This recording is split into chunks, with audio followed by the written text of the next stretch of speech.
Mike, you there?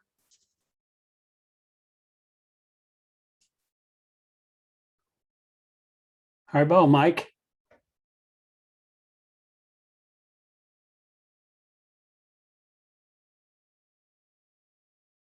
Mike, can you hear me?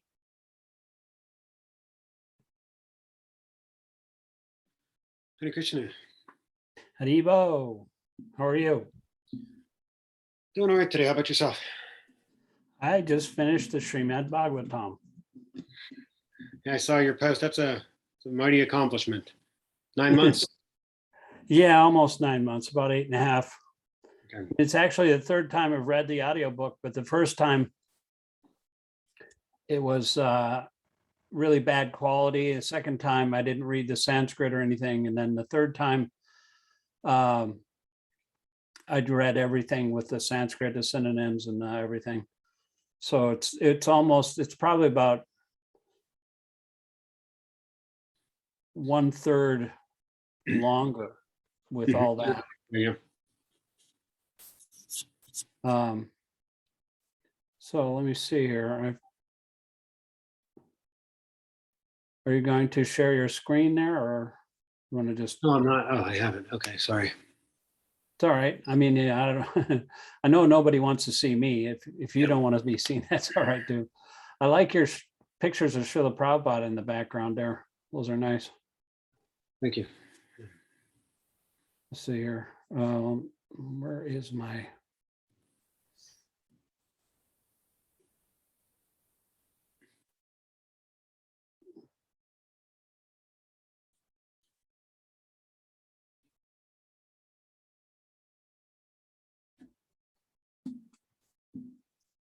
I guess I have to have the last one open. Has to be the Gita. Low system resources may affect your audio quality. Try closing some applications. Okay, I can do that.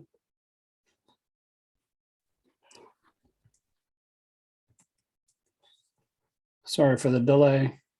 Oh, no worries. Just getting some morning messages here.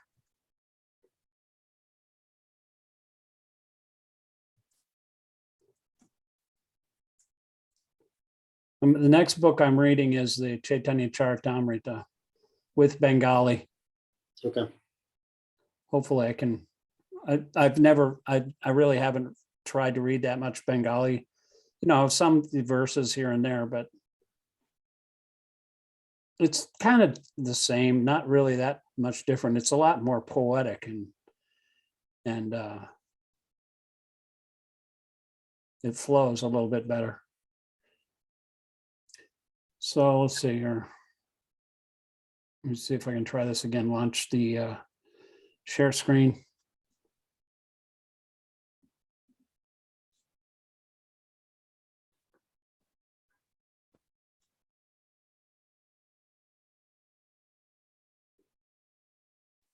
Oh, come on. Why is it not allowing me to share the screen?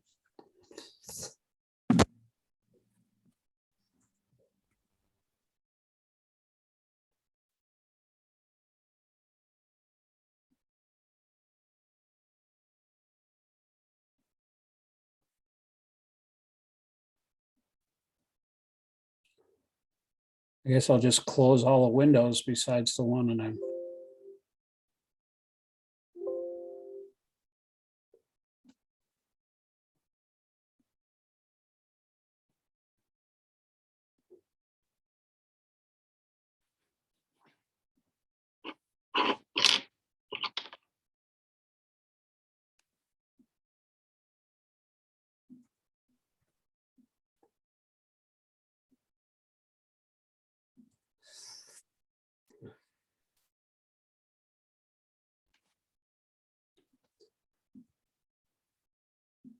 Okay, now let's see what happens. Okay, here it is. Boom. Got it. You see it? It says started screen sharing. It normally takes a second to pop up. Right. There we Okay, go. so go ahead. The first one is Vedic knowledge is not a question of research. So go ahead and read the first one. Sure. Vedic knowledge is not a question of research. Our research work is imperfect because we are researching things with imperfect senses. We have to accept perfect knowledge which comes down, as is stated in the Bhagavad-gītā, by the Parampara, disciplic succession. We have to receive knowledge from the proper source in disciplic succession, beginning with the supreme spiritual master, the Lord himself, and handed down to a succession of spiritual masters. Arjuna, the student who took lessons from Lord Sri Krishna, accepts everything that he says without contradicting him.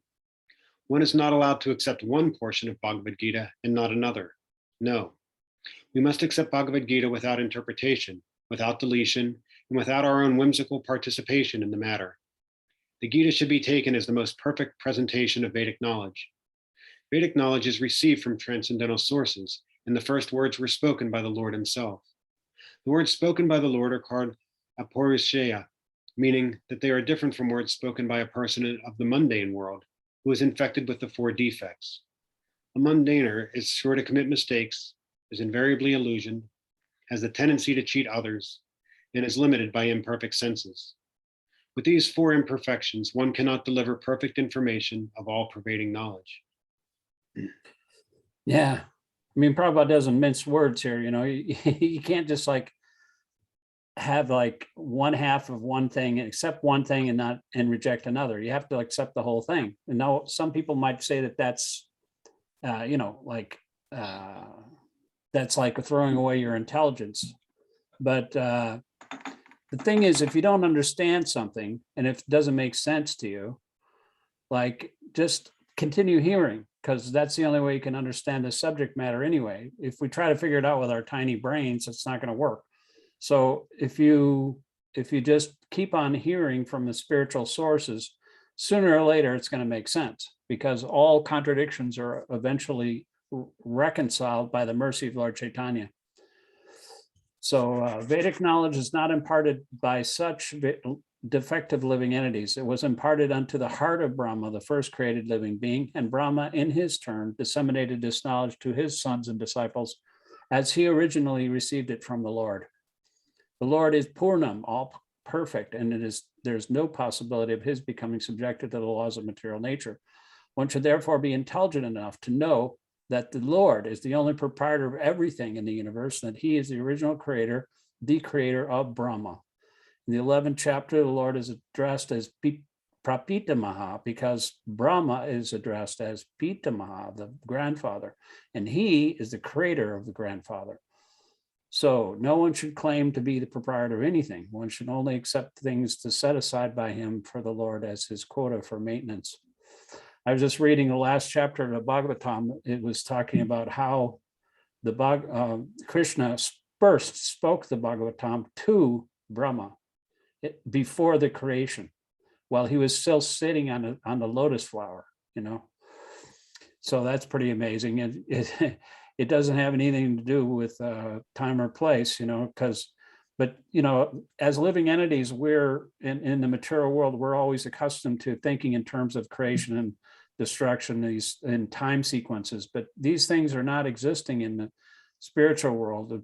The Bhagavatam is eternal, all the pastimes are eternal. So it could be spoken in the beginning of time. And you know, there's numerous manifestations of Brahma. That Brahma is just one tiny Brahma. And as far as like all the Brahmas are concerned, there are many millions of universes. And he's like only a 4-headed Brahma. There's other Brahmas who are like 100-headed, 1,000-headed, million-headed Brahmas, you know, and they all came and paid obeisances, you know. When Brahma came to Krishna and said, you know, they told the doorman, you know, I'd like to see Krishna, and the doorman told Krishna, and Krishna said, which Brahma is he? And he said, oh, I'm the 4-headed Brahma. And he said, oh, okay, let him in. And so Krishna called all the Brahmas at one place, all the demigods, and they all paid obeisances to Krishna at the same time, and all their helmets like collided at his feet, you know. And Brahma's the only one that could see that, the 4-headed Brahma. And he was like, I think it said he was thunderstruck to realize that he was not a very significant, he thought he was like the only one, you know, but he wasn't. Go ahead and read the next paragraph. There are many examples given of how we are to utilize those things which are set aside for us by the Lord. This is also explained in Bhagavad-gītā. In the beginning, Arjuna decided that he should not fight in the battle of Kurukshetra. This was his own decision. Arjuna told the Lord that it was not possible for him to enjoy the kingdom after killing his own kinsman. This decision was based on the body because he was thinking that the body was himself and that his bodily relations or expansions were his brothers, nephews, brother-in-laws, grandfathers, and so on. Therefore, he wanted to satisfy his bodily demands. Bhagavad-gītā was spoken by the Lord just to change this view, and at the end, Arjuna decides to fight under the directions of the Lord when he says, Krishye vachanam tava, I shall act according to your word. Yeah, it says that Arjuna was placed into ignorance by Krishna. I mean, he was a pure devotee. He's eternal associate of Krishna, but somehow or other, Krishna bewildered him with his external energy and made him attached to his grandfather and, and his martial arts teacher and all his blood relatives. And the same thing happened to Parikshit actually too. I mean, Parikshit is an eternal associate. He was saved by Lord Krishna in the womb of his mother. So he was obviously very dear to the Lord, but Krishna kind of put him in the same situation. And it said he was saved by the snake from the snake bite of material existence by Śikṣāṣtaka Goswami, and just very mercifully, Śukadeva gave him this knowledge. And so in the same way, all these people were placed into these situations so that these great jewels of wisdom could be revealed to the world. And, the Bhagavatam, once you get a taste of the Bhagavatam, it's just like, you don't want to taste anything else. It's what it says in the last chapter. It says it's really, really sweet, It just becomes more sweet when Śukadeva Goswami his name is Śukadeva because he is like repeating like a parrot. The Shuka means parrot. And so it's like a mango. You pass it down from the tree, from branch to branch until it reaches the ground. And Shuka, he tasted that mango, but it became more sweet after he tasted it with his beak, So that's the name. That's a way they describe how it becomes sweeter as it's passed down to these realized souls. It said Śukadeva Goswami is actually an incarnation of the absolute truth. So it was the Bhagavatam was revealed to Brahma first, and then Narada after that, and then Srila Vyasadeva after that, and then Śukadeva Goswami after that, and then it was imparted to Maharaj Parikshit. So this is the way this knowledge is coming down, and that's the way we have to accept it. We can't get that deep realization unless we take it from the disciplic succession. It's a very personal process. Should remember all these personalities and actually worship them and try to imbue their point of view, Evam parampara paptam, following in the footsteps of the pure devotees in the past is a very easy way to receive the essence of this knowledge. In this world, men are not meant for quarreling like cats and dogs.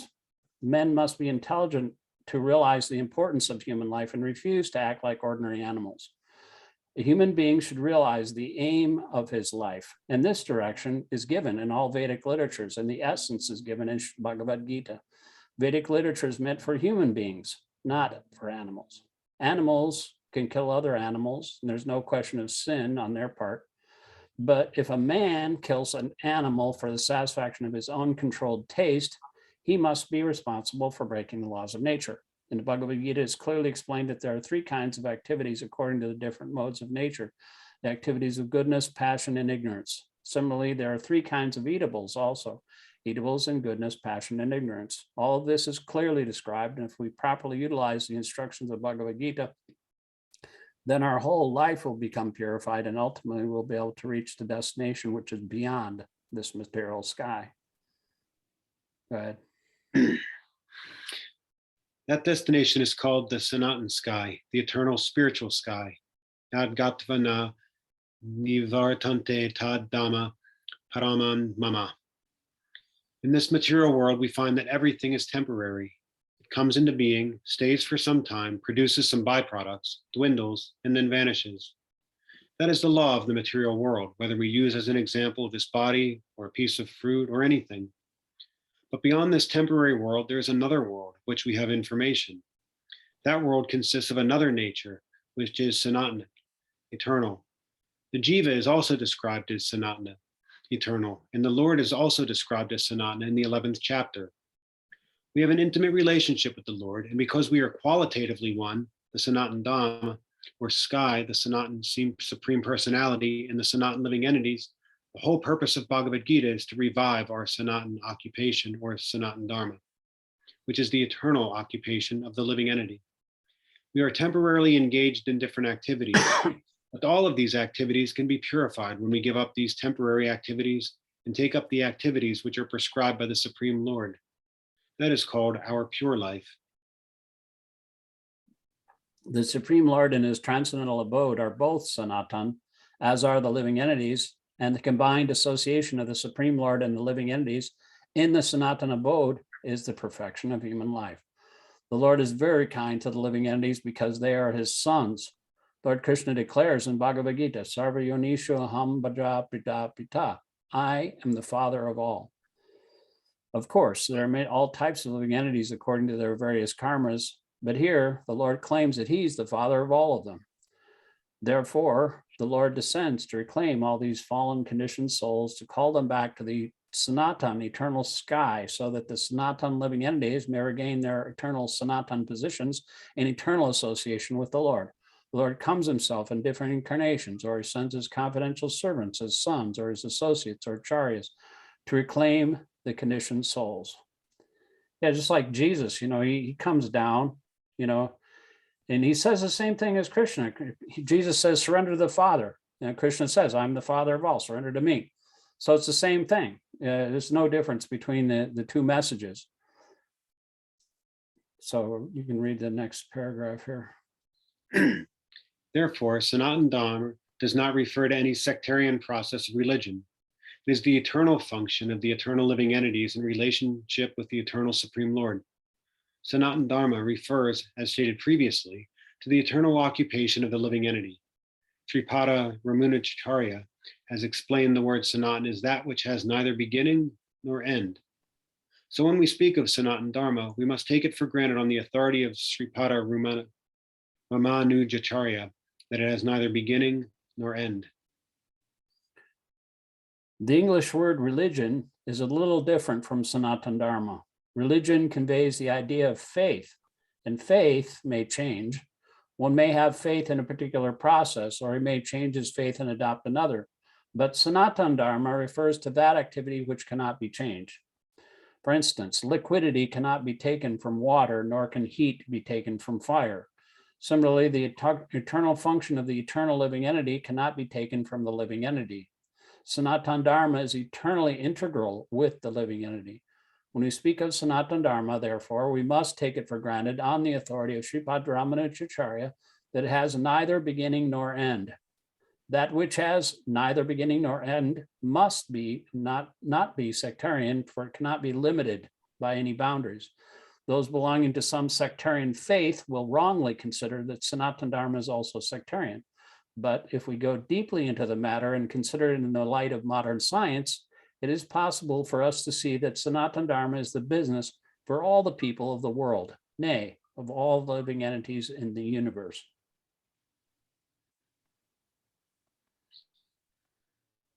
Non-Sanatan religious faith may have some beginning in the annals of human history, but there is no beginning to the history of Sanatan Dharma because it remains eternally with the living entities.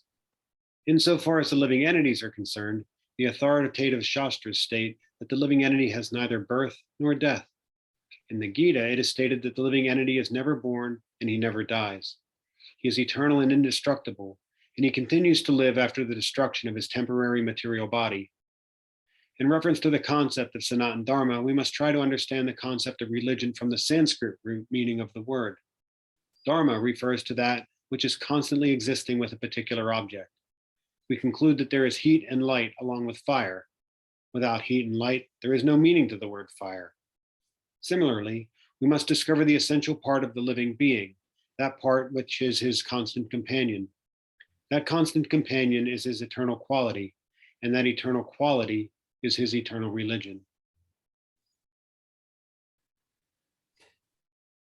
When Sanatana Goswami asked Sri Chaitanya Mahaprabhu about the Swarup of every living being, The Lord replied that the Sarup, or constitutional position of the living being, is the rendering of service to the Supreme Personality of Godhead.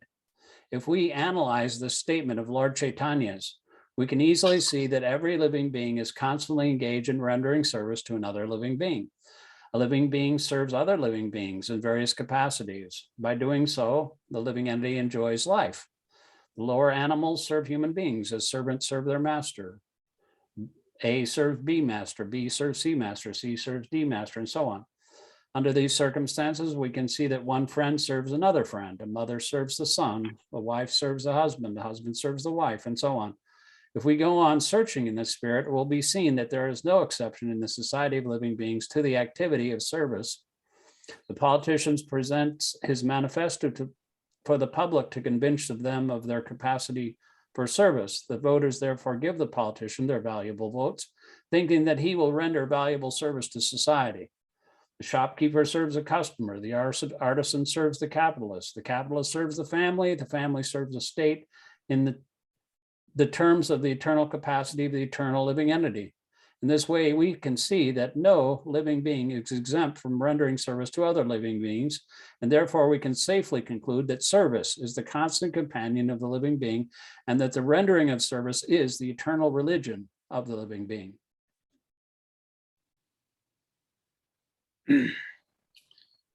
Yet man professes to belong to a particular type of faith with reference to a particular time and circumstance, and thus claims to be a Hindu, Muslim, Christian, Buddhist, or an adherent of any other sect. Such designations are non-Sanatana Dharma. A Hindu may change his faith to become a Muslim, or a Muslim may change his faith to become a Hindu, or a Christian may change his faith, and so on. But in all circumstances, the change of religious faith does not affect the eternal occupation of rendering service to others. The Hindu, Muslim, or Christian in all circumstances is a servant of someone. Thus, to profess a particular type of faith is not to profess one's Sanatana Dharma. The rendering of service is Sanatana Dharma. Yeah, it reminds me of a Bob Dylan song. You got to serve somebody,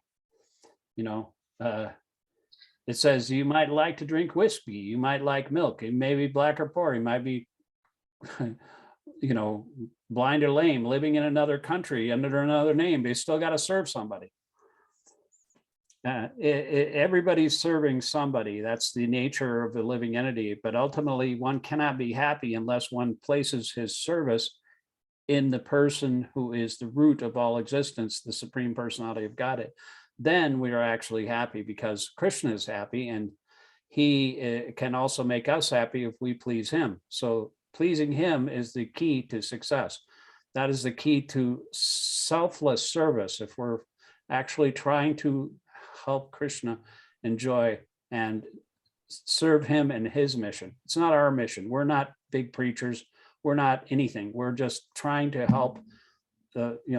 Lord Chaitanya said, Gopi Patu Padakamalayar Das Anudas. I am the servant of the servant of the servant of the gopis who are serving Krishna. Factually, we're all related to the Supreme Lord in service. The Supreme Lord is the supreme enjoyer, and we living entities are his servitors. We are created for his enjoyment, and if we participate in that eternal enjoyment with the Supreme Personality of Godhead, we become happy. We cannot become happy otherwise. It is not possible to be happy independently, just as no part of the body can be happy without cooperating with the stomach. It is not possible for the living entity to be happy without rendering transcendental loving service to the Supreme Lord. Go ahead. In the Bhagavad-gītā, worship of different demigods or rendering service to them is not approved. It is stated in the 7th chapter, 20th verse, Kamais Tais Tayar Hirtajnana, Prapadeyante Nya Devata, Tam Tam Niyaman Astaya, Prakirtya Nitya Svaya. Those whose intelligence has been stolen by material desires surrender unto demigods and follow the particular rules and regulations of worship according to their own natures. Here it is plainly said that those who are directed by lust worship the demigods and not the Supreme Lord Krishna. When we mention the name Krishna, we do not refer to any sectarian name. Krishna means the highest pleasure, and it is confirmed that the Supreme Lord is the reservoir or storehouse of all pleasure. We are all hankering after pleasure. Anandamayo Vyasa, Vedanta Sutra 1112. The living entities like the Lord are full of consciousness, and they are after happiness. The Lord is perpetually happy, and if the living entity associates with the Lord, cooperate with him, and take part in his association, then they also become happy. The Lord descends to this mortal world to show his pastimes in Vrindavan, which are full of happiness.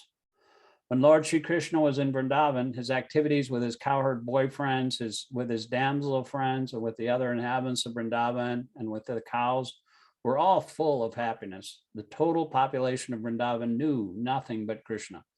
But Lord Krishna even discouraged his father Nanda Maharaj from worshiping the demigod Indra because he wanted to establish the fact that people need not worship any demigod. They need only worship the Supreme Lord, because their ultimate goal is to return to his abode.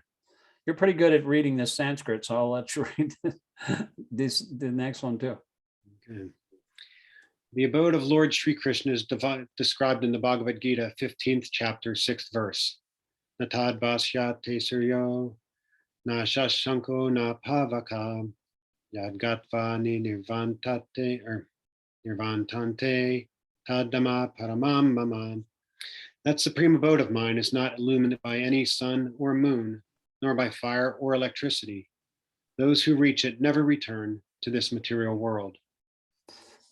This verse gives a description of that eternal sky. Of course, we have a material conception of the sky, and we think of it in relation to the sun, moon, stars, and so on. But in this verse, the Lord states that in the eternal sky, there is no need for the sun, or the moon, or electricity, or fire of any kind, because the spiritual sky is already illuminated by the Brahma Jyoti, the rays emanating from the Supreme Lord. We are trying with difficulty to reach other planets. Did that dude actually take off today with William Shatner? I have no idea. Care less. I hope they all crash and burn, tell you the truth. I was in a motel when that one, they called it the Challenger in 1986 or something like that. It blew up. Mm-hmm. And that immediately all these pundits were on there saying, oh, we can't let this, like, impede or reverse the progress we've made in this space mission. Prabhupada said this whole space program is a huge a childish waste of time and money. It's just, and all these billionaires, they got so much money, they don't know what to do with it. And, so they play all the time, and it's a big competition. And meanwhile, the whole world is going to hell, and they're actually, it's not them that their money, it's actually the taxpayers' money. It's subsidizing all their egotistical, self-centered things. They even want Musk, I think his name was, the guy that owns Tesla. He wants to go to Mars. And Prabhupada used to say, his disciples would walk with him on the Pacific Ocean, and he'd say, they've gotten some rocks from the moon, some dust, so now they want to go to Mars. And so he said, oh yes, we'll go to Mars next, we'll bring tons of dust from Mars, and it doesn't help anything. It doesn't really, ameliorate any of the problems here on Earth. But for the huge prices that they're paying, it's just a complete waste of time. And if they gave just one fraction of their wealth to the devotees and then building temples and things like that, then it would be so much better. But people don't know where to spend their money or use their resources. If they would just use everything to serve Krishna, you can use anything. You can use rockets, you can use bombs, you can use newspapers, radios, television, the internet, whatever you can use. It's all good if it's linked with him. Otherwise, everything they do is bad. It's just, they're trying to improve material life, and they're trying to arrange things so that they'll be happy with their families, but they think they're going to live forever, but they're not. It's called Maya Sukhaya. Prahlad Maharaj said that in the Bhagavatam. He said, Maya Sukhaya Bharam Udvato Vimudan. increasing their, they're trying to arrange it so that they can make their senses happy, but by doing that, they create further unhappiness. So Prahlad Maharaj, he had a simple solution. He said, you want to be happy? Just stop trying to be happy. He's pretty smart for a 5-year-old boy. Let's see here. They're trying to, go to reach other planets, but it's not difficult to understand that the abode of the Supreme Lord. This abode is referred to as Goloka. In the Brahma Samhita 537 is beautifully described. Goloka eva nivasati akilatma bhuta. The Lord resides eternally in his abode Goloka, yet he can be reproached from this world. And to this end, the Lord comes to manifest his real form, Sat Chidananda Vigraha. When he manifests this form, there is no need for our imagining what he looks like. To discourage such imaginative speculation, he descends and exhibits himself as he is, as Shyamasundar. Unfortunately, less intelligent deride him because he comes as one of us and plays with us as a human being. But because of this, we should not consider the Lord as one of us.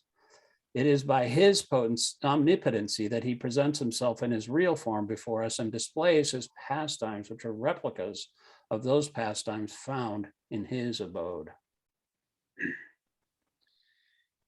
In the effulgent rays of the spiritual sky, there are innumerable planets floating. The Brahman Jyotir emanates from the supreme abode, Krishnaloka, and the Anandamaya Chinmaya planets, which are not material, float in those rays. The Lord says, Natad Basyate Suryo na Shanko na Pavaka, Yadgatva na Nivartante Tad Dharma Paramama. One who can approach that spiritual sky is not required to descend again to the material sky. In the material sky, even if we approach the highest planet, Brahmaloka, or to speak of the moon, we will find the same conditions of life, namely birth, death, disease, and old age. No planet in the material universe is free from these 4 principles of material existence. Yeah, so like Musk, he wants to go to Mars, right? And so he's looking for guinea pigs, recruits, even though everybody knows if you go to Mars, you're not coming back. You go there to die. And similarly, every planet in the material world, my spiritual master used to quote this verse from the Bhagavad-gītā a lot. He didn't quote Sanskrit, but he quoted this verse a lot. He said, Abrahma Bhuvana Lokam Punarvritinarjuna. From the highest planet in the material world down to the lowest, all are places of birth, are of misery, wherein repeated birth and death take place. So, Musk said, oh, it'll be glorious if we go to Mars. For him, it's all his ego trip, but anybody that goes there is just going to die. So how glorious is that?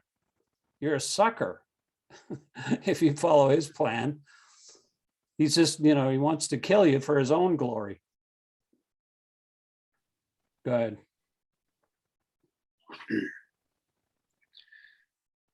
The living entities are traveling from one planet to another, but it is not that we can go to any planet like we like merely by a mechanical arrangement. If we desire to go to other planets, there is a process for going there. This is also mentioned.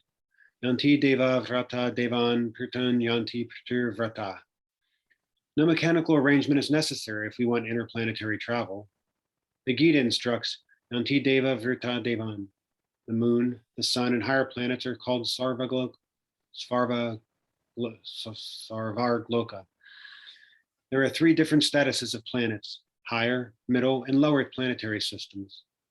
The Earth belongs to the middle planetary system.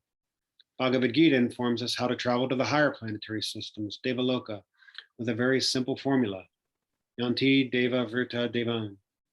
One need only worship the particular demigod of that particular planet, and in that way, go to the moon, the sun, or any of the higher planetary systems.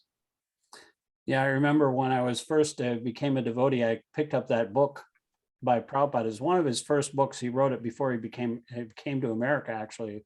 He was kind of interested in the conception of antimatter and matter. And he kind of made a play on that in this book called Easy Journey to Other Planets. And he was like comparing the antimatter conception that the material scientists have with the completely antimatter of the spiritual world. And he was also talking about this point that he's making in this paragraph, that you can go to another planet without the help of a mechanical arrangement, and that you can actually go there, he said, as easily as a man walks to the grocery store. And because I was a new devotee, my father was an astronomer, kind of a serious scientist. And I made the mistake of telling him that, and without any kind of like way to back it up or any kind of philosophical. And he said, that is ridiculous. I think he became an atheist because of that. And to this day, he's like an evangelical atheist. He's 92 years old, but I can't talk to him about anything about spiritual life or anything. So I blame myself for that. But I think he was always kind of envious. But that's the lot of every single human being on the planet. Because we're all envious, because that's why we're placed here in the material world, because we're envious of God and we wanted to be God. So that's why we're here. My mentor back in the 80s, I used to drive this Swami around in his car. He was one of the Sankirtan leaders, and he was really funny. He was very intelligent, and his name is Devarita Swami. He's a guru now.